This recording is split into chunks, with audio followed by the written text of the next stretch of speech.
So, ayaw ni Doc mag-encode. Hayaan na lang. Pa-discharge na ang pasyente, kulang ang documentation.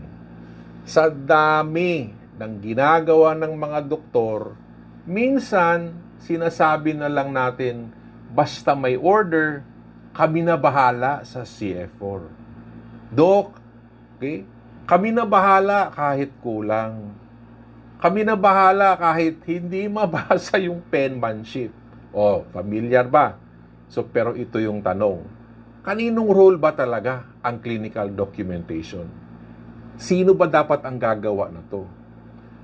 Pag-usapan natin. Okay, sorry po ha. Hindi porket ayaw ni Doc mag-encode, pwede na siya wala sa documentation chain. Kapag ganito ho ang modus ninyo sa hospital ninyo, malamang marami kayong problema sa CF4. Denied non-compliance to standard of care ho yan. So, maling mindset, okay? Pwede mong i-delegate ang encoding, but never the clinical input. Here is the problem kapag wala si Doc sa picture, okay? O, ano ang quality ng documentation? Generic, vague, kulang sa clinical story. So, ano hong resulta? Denied, return, or ma-audit kayo.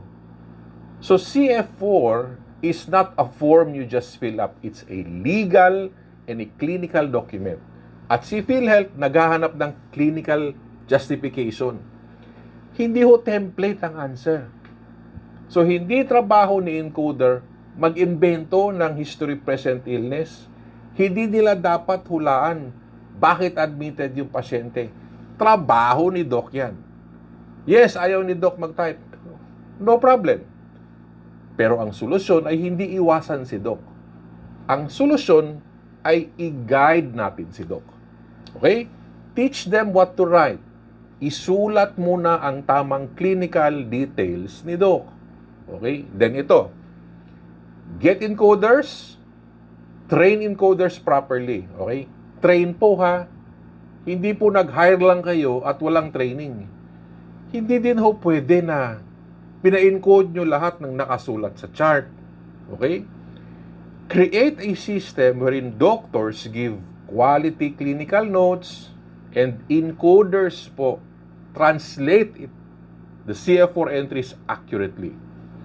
Accountability must stay. Okay? Doctors don't need to encode but they must document. That is the deal. Kung hindi, sinong talo? Hospital, yung doktor, pasyente, lahat ho kayo talo. Okay? So, ito po. Educate your doctors about the impact of poor CF4. Assign trained encoders, pero dapat quality ho. Based sa doctors. Build teamwork. Okay? So, like this video if you've seen this happen ho sa hospital nyo. Okay? Share nyo ho sa medical director or training officer. And of course, if you want multi-million peso in your revenue, okay, let me train your doctors. This is Coach Doc Ben. See you soon.